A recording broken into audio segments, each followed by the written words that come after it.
Buenos días, os vamos a hablar de los informes finales de la convocatoria 2015.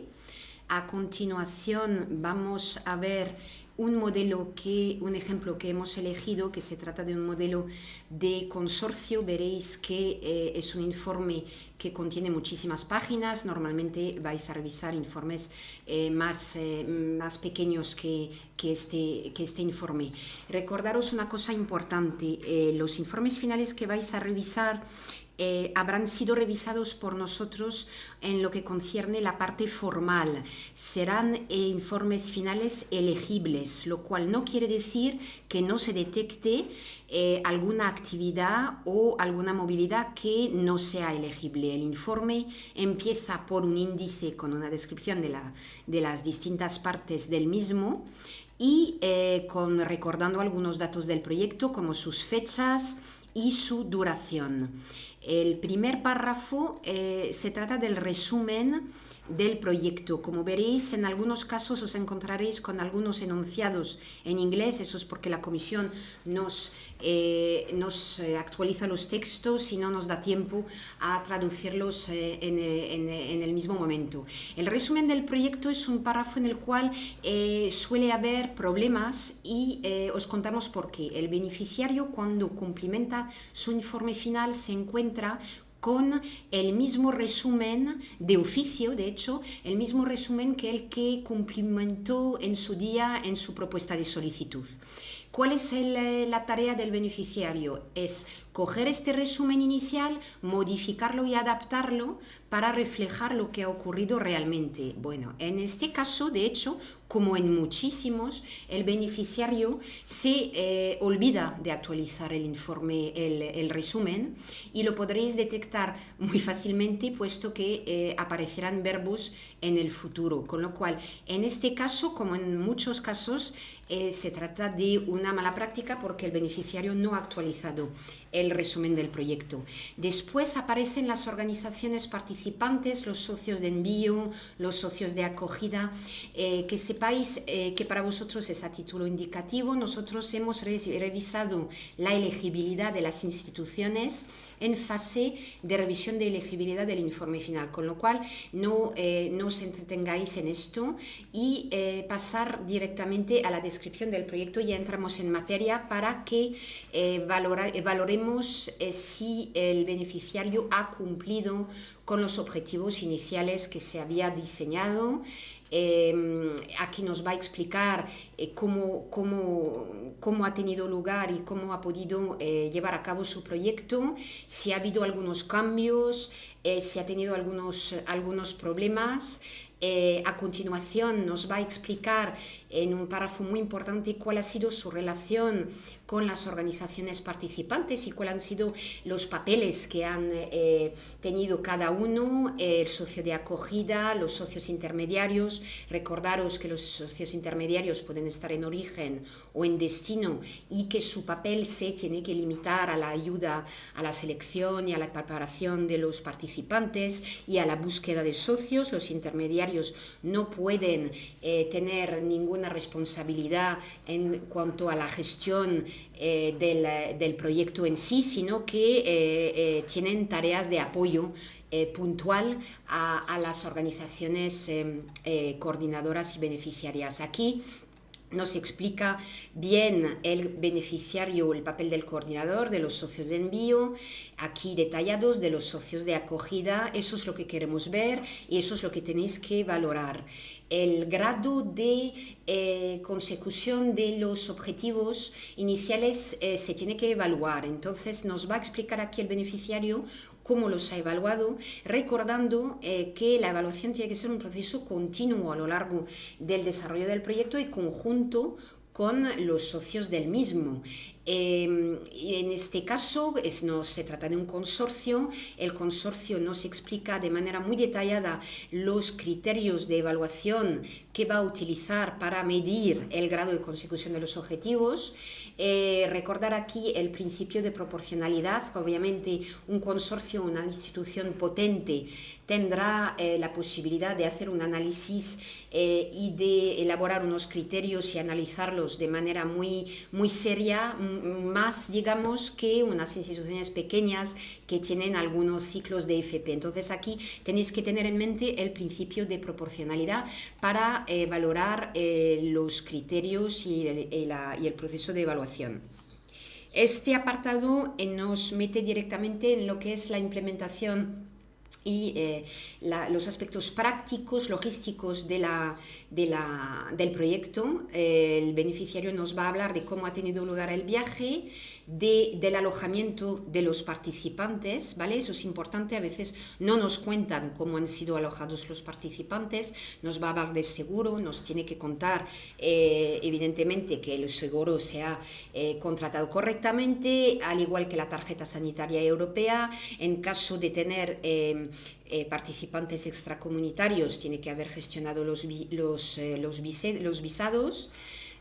Aquí nos está hablando del profesor acompañante. Aquí pasamos a otro aspecto clave, la firma de la documentación entre el beneficiario y los participantes. Antes de que se realice la movilidad, el beneficiario tiene que haber firmado con todos los participantes tanto un contrato estipulando el dinero que van a recibir, como un acuerdo de aprendizaje o un acuerdo de movilidad para el profesorado, donde se detallan las tareas y las actividades que se van a realizar. Esto es muy importante que lo explique bien y sobre todo que tengamos constancia de que se haya firmado previamente a la movilidad. El otro aspecto importante es la formación, la preparación en general de los participantes, que no solo es lingüística, que también es sociocultural, es pedagógica.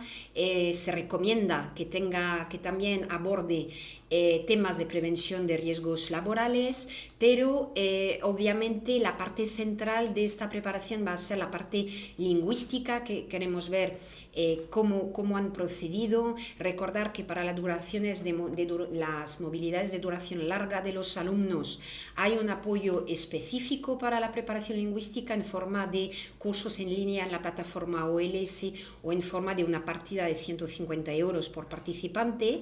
En el caso de las movilidades de duración corta de los participantes o del profesorado, va a haber también una preparación, debería de haberla desde luego, y esta preparación se financia con el apoyo organizativo. La tutorización y el apoyo a los participantes durante su estancia formativa. Aquí queremos que nos cuenten detalladamente cómo han funcionado. Queremos ver que los tutores han sido designados, inicialmente. Hay un tutor en origen, hay un tutor en la empresa de acogida, hay medios tecnológicos para poder hacer un seguimiento continuo. Y recordar que los intermediarios pueden tutorizar también una parte del proceso, pero no pueden tener la responsabilidad del seguimiento y de la tutorización, solamente ayudan a ello. Aquí este párrafo pide al beneficiario que nos explique los problemas que se ha encontrado en la gestión del proyecto.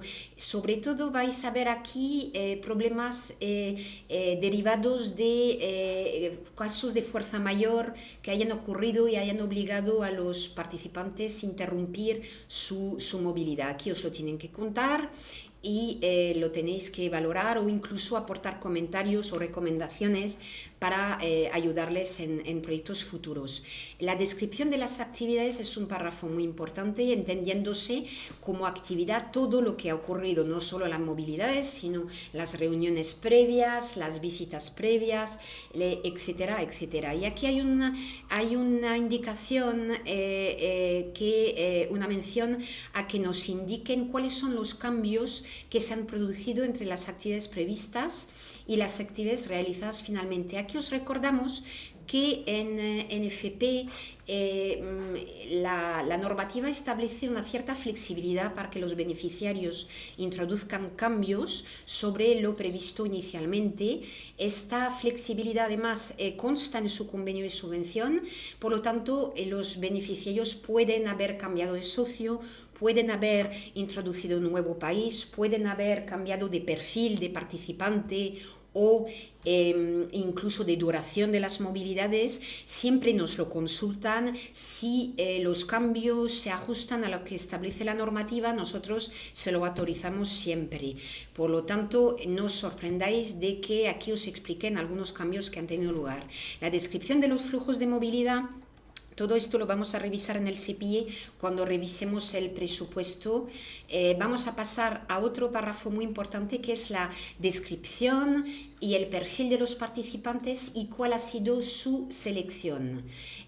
Muy importante, aquí queremos ver quién ha realizado la movilidad. Queremos saber si son alumnos o si son recién titulados, si son profesores o si es equipo directivo. Queremos ver si las prácticas han sido FCT o no.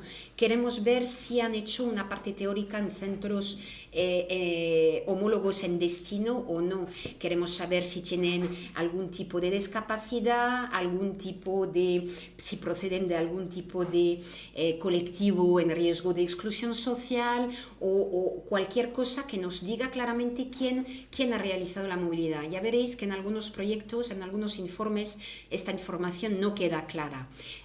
Luego está el tema de la selección de los participantes. Recordar que se trata de un principio, de un proceso que tiene que ser justo, público y transparente. Aquí queremos ver cuáles son los criterios de selección, no solo del alumnado, sino también del profesorado. En muchos informes finales os encontraréis con falta de información sobre el profesorado, sobre su selección o su preparación. Esto no es bueno y se lo tenéis que recalcar. La descripción de los participantes, aquí tenéis unos elementos de orden estadístico. Pasamos al análisis de la opinión de los participantes. Aquí el beneficiario analiza los informes de los participantes. Vosotros, después de haberos leído este informe final, revisaréis también los informes de los participantes. En este párrafo el beneficiario nos cuenta y valora cómo han evaluado su movilidad sus alumnos y su profesorado, y en especial si el beneficiario se encuentra con alguna respuesta incoherente de alumnos, nos lo pone aquí. En efecto, en algunos casos los alumnos jóvenes no entienden muy bien las preguntas que hay en su encuesta y pueden llegar a contestar de manera errónea. Si es el caso, el beneficiario nos lo indica aquí. Vosotros ya tendréis de todos modos las dos versiones. Los resultados de aprendizaje es otro párrafo muy importante. Aquí queremos ver no solo los alumnos, sino también el profesorado. En muchos casos no lo cuentan de manera detallada. El reconocimiento recibido por los participantes. Aquí el beneficiario tiene que indicar en la Mobility Tool qué documento Europass ha utilizado. Entonces, si ha utilizado un documento Europass, lo vais a ver aquí. En general van a utilizar el documento de movilidad Europass, pero os pueden indicar otros documentos Europass. En caso de no haber utilizado un documento Europass, no constará aquí, pero os indicarán en el párrafo posterior que han utilizado y que manejan un certificado de empresa firmado por la empresa final de acogida, que también es válido. Muy importante aquí, el beneficiario nos tiene que decir si todos los participantes han recibido su certificado, su reconocimiento formal.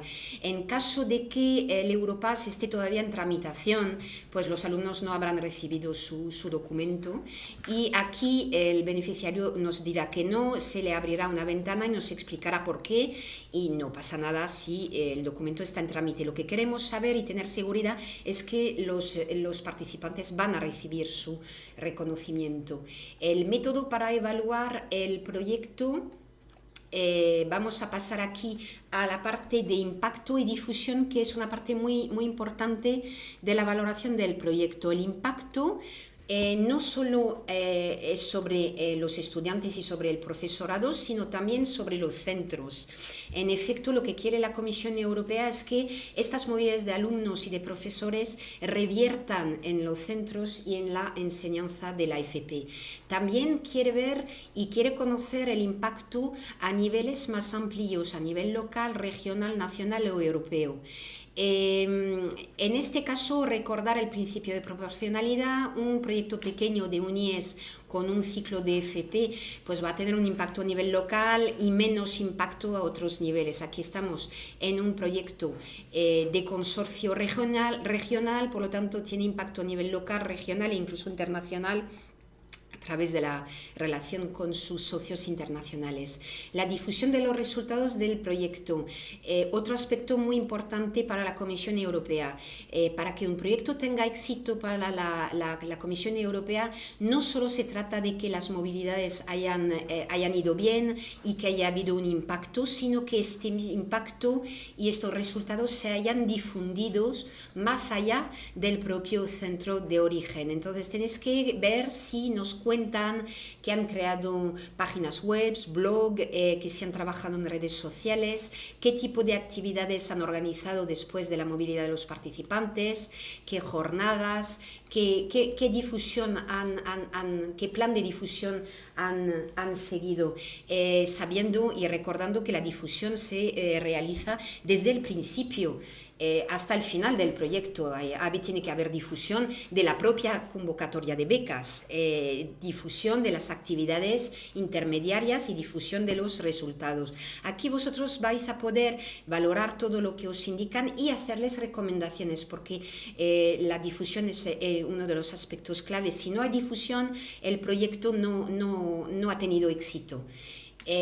Los planes futuros y las sugerencias, bueno, pues aquí el beneficiario nos cuenta qué plantea a partir de ahora a raíz de la experiencia que ha sacado en la implementación de este proyecto, si va a seguir trabajando con los mismos socios, etcétera, etcétera. Nos puede contar también cualquier cosa que necesite en relación con el proyecto. Pasamos aquí al presupuesto. Recordaros que el presupuesto y el análisis de cada partida detallada lo vamos a hacer en el CEPIE, en el proceso de validación del presupuesto. Vosotros lo que vais a hacer en este proceso de evaluación es la evaluación de la calidad en base a la parte narrativa del proyecto. Por lo tanto, toda esta parte no la vais a revisar. Lo que sí vais a hacer y lo que es importante es que si detectáis en la parte narrativa que hay posibles actividades o movilidades que no sean elegibles, como por ejemplo movilidades de alumnado de grado superior o movilidades de profesorado para asistir a un curso estructurado, etcétera, etcétera, por favor nos lo contáis en la parte de comentarios a la Agencia Nacional de la herramienta OET. Aquí el beneficiario nos cuenta cuántas licencias OLS ha utilizado. Este elemento de momento en 2015 no se valora. Aquí nos contará las necesidades especiales, los costes excepcionales, y con esto se terminaría vuestro trabajo. Vamos a hacer un pequeño repaso para que veáis un poco la correspondencia entre los párrafos del informe final y lo que vais a analizar vosotros. El resumen y la descripción del proyecto os van a servir para evaluar la relevancia del proyecto, lo que no quiere decir que lo demás, el resto del informe, no os sirva también para esta parte. Todo lo que es implementación del proyecto lo vais a utilizar para la valoración del diseño y de la implementación del proyecto. Y la parte final, a partir de los resultados del aprendizaje, impacto y difusión, os sirve para el último bloque de impacto y difusión. Muchas gracias.